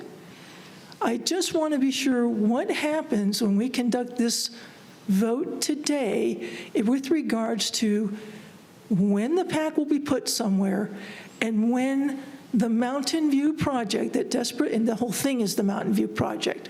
We separated it out into the PAC and to the areas at Mountain View. That Mountain View needs to be done. And it's going to put people in a difficult position if we don't know where the PAC is going to be, because part of what's at Mountain View could be PAC. It's hard to say. It's hard to say until you firmly grasp where this PAC is going to be. I don't even really want to push it back the time that it will take to conduct this review of the Lakeview property. But I want people to understand clearly what's happening here today. I think it's great to conduct this review of the Lakeview property, but does it mean that we're going to push back the architects working? Nobody's losing any time here. But it's going to take the architect time to draw this PAC. And the architect needs to know where they're drawing the PAC or what type of PAC they're drawing. I don't want to see this get pushed back anymore. It's time to move forward. We need to fix what's at Mountain View, and we need to place this PAC. Okay. All right. Director McAdams. Yeah. So I just do want to reiterate that, the board considered an awful lot of input. They considered the input from the SAC. They considered the input from architects that we spoke with. They considered the input that came in from town halls. And made a decision that the PAC should go at Lakeview, precise site undetermined. When there was pushback against that, we said, okay, we'll try to get a professional opinion about this. So I'm just repeating what Director Fimmel just said. So we said, okay, we're willing to concede that we might not have been correct about that. Let's get some professionals to come in. The professionals came in and made a very clear recommendation, put the PAC at Lakeview. I think it's important because we get an awful lot of emails and we hear a lot of things. And sometimes when people come up to the microphone and say something, I don't question their integrity. They're saying things that they think are true, but sometimes they're not. And if we don't push back on those, they kind of get legs of their own, right? And people start to think that this is, the gospel truth. So I just want to put some things out there. I unfortunately don't have my SAC binder, my 5-inch binder from the SAC committee meetings here. But from my memory, I'm pretty sure that I'm very close, if not entirely accurate about this. But I just want to give you just a little bit of background. So the Mountain View option 1/2, which somebody mentioned, we paid $345,000 for the beginning of a detailed design there, was for a 20,000 square foot PAC at the sort of the northeast corner of the Mountain View project. the time, the construction company had put out a proposed budget on that and was basing their cost for building that on a square foot price of under $500. I think it was around $450, $460, something like that, which meant that you were talking approximately about a $10 million project. Okay, that was in 2021. No building would actually have taken place until 2023, and we all sort of know what happened between 21 and 2023. We were looking at architects when the board made the decision to rescind that project, and it is true, to give up $345,000 in design costs. We started talking with architects and we said, okay, here was the plan that had been done. And they looked at that number, the square footage, and one architect told us it's easily $1,000 per square foot. And when Marlene came, she actually has she's very well known for being somebody who comes in and 96% of her projects come in at or under budget. She's very, very conscious about that. She got a number that the square foot price for building a PAC is $1,271, a new PAC. Okay, so the PAC that had originally been planned at under $500 per square foot was easily going to cost over $20 million, if not $25 million. So yes, we did waste $345,000 in detailed design plans, but I think you can figure out what we saved by doing that.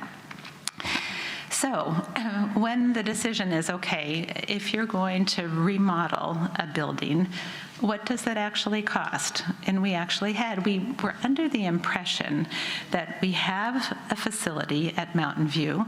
It could be renovated and probably would be less expensive than building new somewhere else. So we asked Marlene, what would it take to modernize and renovate the Mountain View Auditorium and turn it into a fully functioning PAC?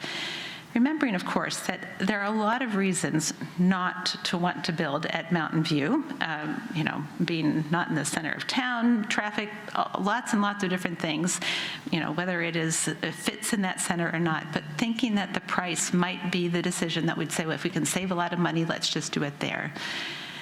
The number that she came back with for us was $13.1 million to renovate the Mountain View Auditorium. And at that point, we realized that there is no cost savings. So if you build a 10,000 square foot theater, which by the way is a little bit larger than what Sun City West has, theirs is under 10,000 square feet, 300 seats.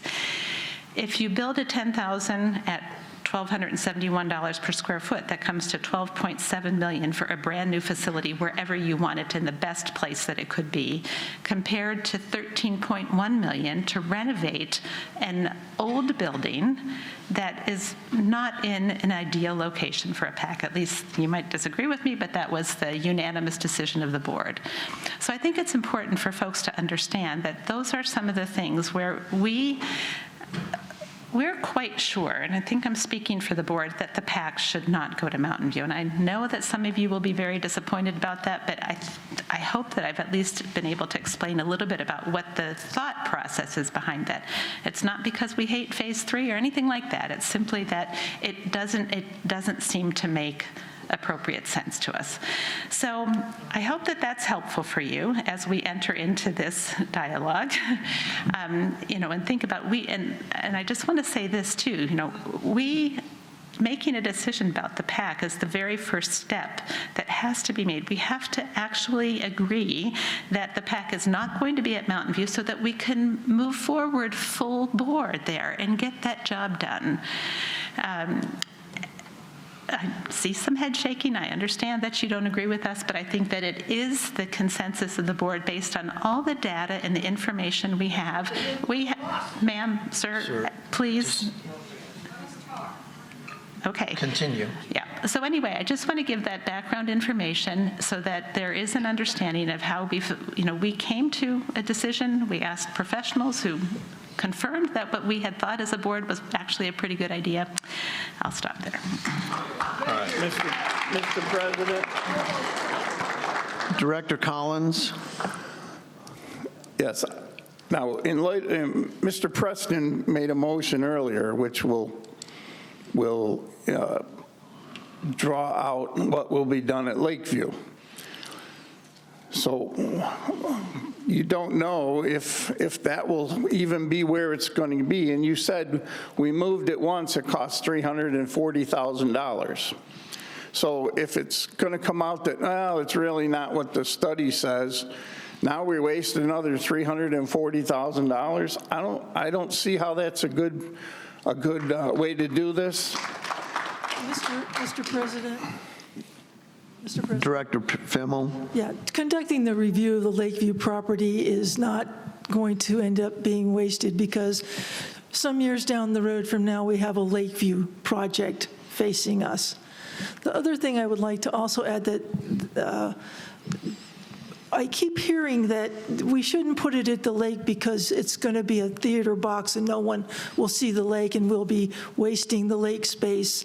And I don't understand why people can go on Google and they can find plenty of performing arts centers that are on bodies of water, and most of them with full-length access to the view.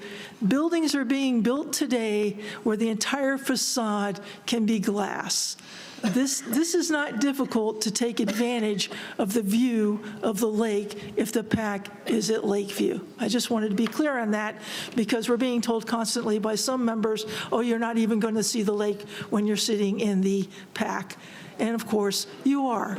The PAC is, the lake is, excuse me, the lake is the crown jewel of our community.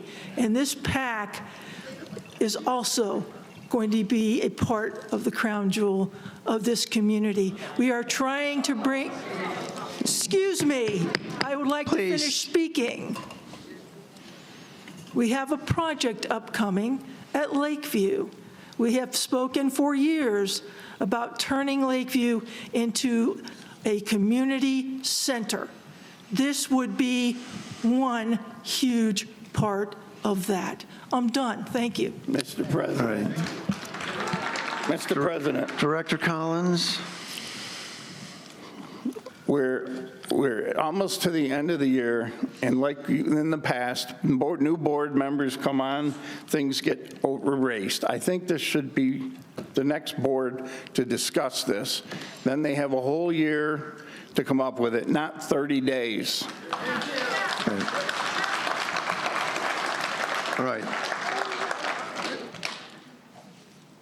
We have, I'm sorry. No, I was going to say, we need to vote on the amendment. Well, Not the first, amendment, I think we need to allow anyone in the audience to, now remember what the timeframes that we're talking about here, and 1 o'clock is kind of a hard stop here. If we're going to get all the way through this, I'm not wanting to dissuade folks here, but. Mr. President? Yes, sir. We're talking about the amendment. We're talking about the amendment, the amendment to postpone. Before anyone. It's not an amendment. Sir, it's not an amendment. This is an incidental motion. It's not an amendment. This is a separate motion to withdraw the original motion. It's not, it's incidental. It's not an amendment. And we need to address that first before we get into discussion.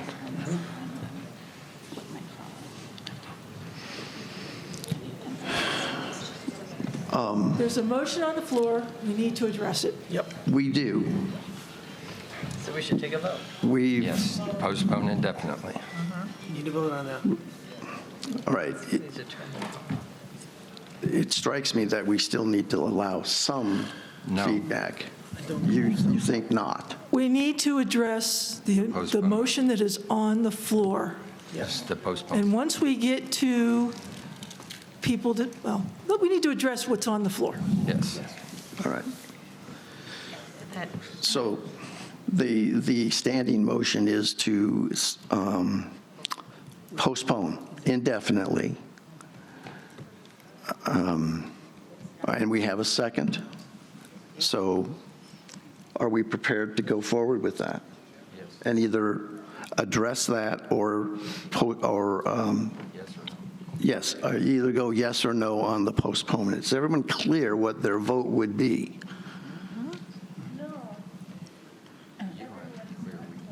Tom, can I?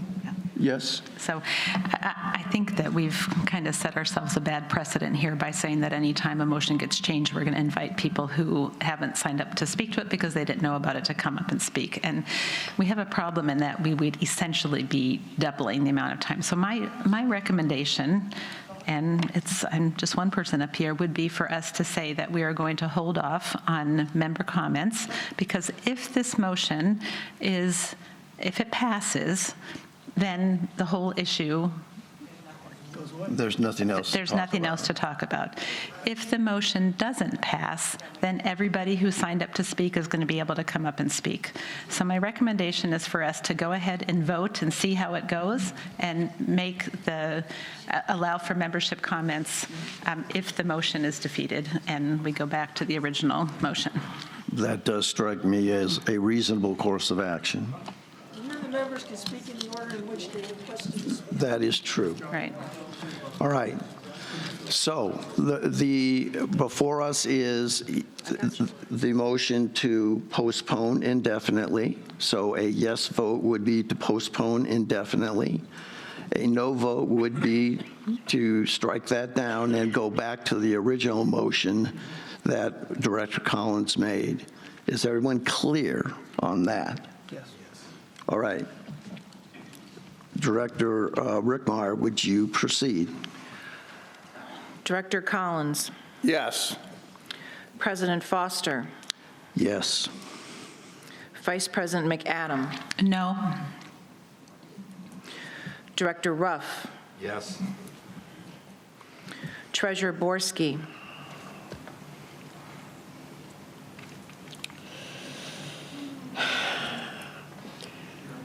No. Director Keiss, Yes. Director Nettesheim,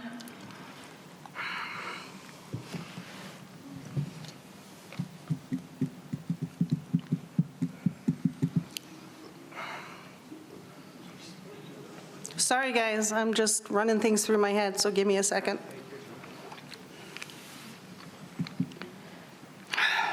I'm going to vote yes. Director Fimmel,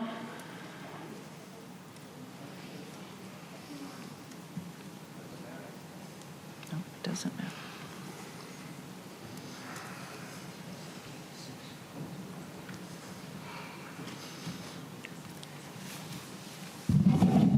Against my better judgment, I'm going to vote yes.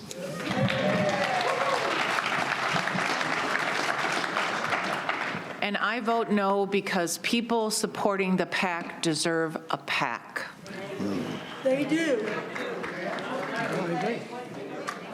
So 2, 3, 4, 5, 6.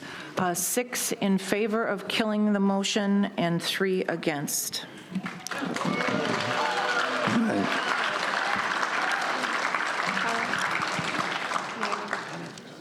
Go ahead, Director Borski. Okay, I just want to make a short comment. All we hear about is we're not listened to. I had a terrible decision to make. No matter what I did, half of you would be wrong. Half of you would be mad. Many of us have been up nights trying to decide the best thing to do for this community. It has nothing to do with a lawn bowler. It has nothing to do with a player. It has nothing to do with a shuffleboard person. It has to do with the community. I'm so torn on what to do with this community. You saw 3 of us sit here. We still didn't know what to do. I hope you appreciate what we go through to try to make this a better community for everyone. Thank you.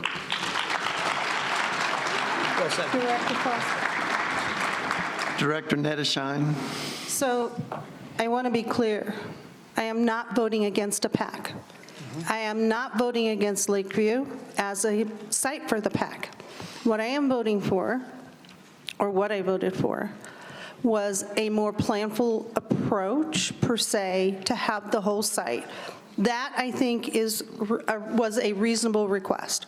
However, What I want you guys to do is look around. And many people who wrote to us are not sitting in your audience who want this PAC, and they want it at Lakeview. Many, many, many people. So you guys need to understand that you're speaking from your position, but not necessarily for the majority, and we have to weigh the majority. This was an incredibly difficult decision for me, because I know that we need performing arts. I know we need that. And so I know I'm running for election, and I'm telling you right now, that's my position. Mr. President. Thank you. Director Fimmel. I absolutely support the PAC, and I absolutely support the PAC at Lakeview. I think it is what is in the best interest of this community. Too often when members come to speak, they aren't really as well informed as they might think on some of the matters, but they speak with a position of authority. When we speak, we have to be very careful and very clear that we are speaking on behalf of all of the members. Some members do not take into consideration what we must take into consideration, which is, what is the utilization? What is in the best interest of the community as a whole? Not just this group over here or that group over there. I've spoken many times about lawn bowling. I'm not going to speak about it again today. We know what the utilization is for lawn bowling, and frankly, they're not carrying it right now. And they're world class. We maintain them as world class. We maintain them as world class lawn bowls. Okay. We talk about the fact that it draws so many people into this community. Maybe. Okay? People enjoy coming here because we have world-class lawn bowls. Keep in mind what it takes to keep all of our amenities world-class. That's all I'm saying. No one really has to overview everything as a totality. Members see things is what is in front of them and what they are most interested in. All right. Thank you, Director Fimmel. Director Collins. Yes, I am in favor of a PAC, and I want what Preston is going to do and get this plan. I'm going to do it. Well, that was your motion. I'm not personally going to do this. You realize No, I know. But that plan, when it's done, if that plan says that this is the right decision, then we'll be back here again. Yep. And I am not against that if that is what is recommended through the master plan. Yes. And that's what everybody asked us, was for a master plan. So we'll do the master plan and we'll get the answers, and then we'll come back. See you again. And then we will do the same thing all over again, and that is my concern. Okay, Director Rick Meyer, and let's try to wrap, okay, we'll get to you. I'm next. I just want to say that this is not the way I wanted this to go. This should not and will not affect Mountain View. Our design team should be able to continue with the design of Mountain View. And there are some things that the architects and engineers can still continue to do, such as programming, determining some basic layouts for the Performing Arts Center so it can keep moving, but unfortunately, it will not be able to keep moving as if we had passed this motion.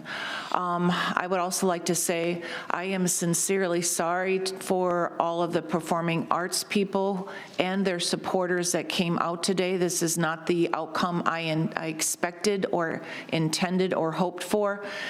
And I will do everything I can to make sure that we get the Performing Arts Center that has been needed for 59 years. Okay, thank you. Director Ruff, and let's try to wrap this up. One last thing. We talked about a master plan, and the board will consider doing a master plan for the whole Sun City, everything. And we agree that it's needed, and it should have been done years ago. Okay. All right. I think that wraps up this discussion. The next meeting, excuse me, will be the exchange meeting on December 9th at 9 a.m. right here.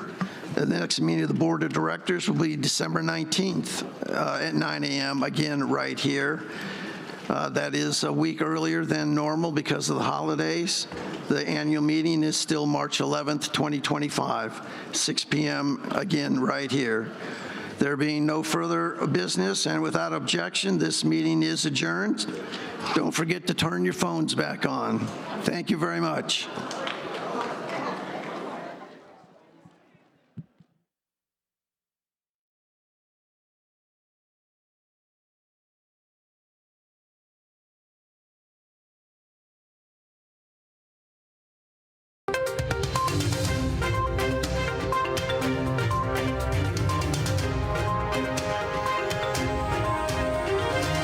This is a copyrighted production of the Recreation Centers of Sun City Incorporated and is intended for the sole purpose of informing our Recreation Center members.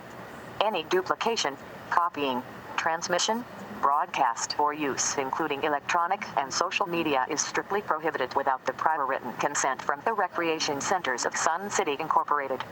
Thank you for watching.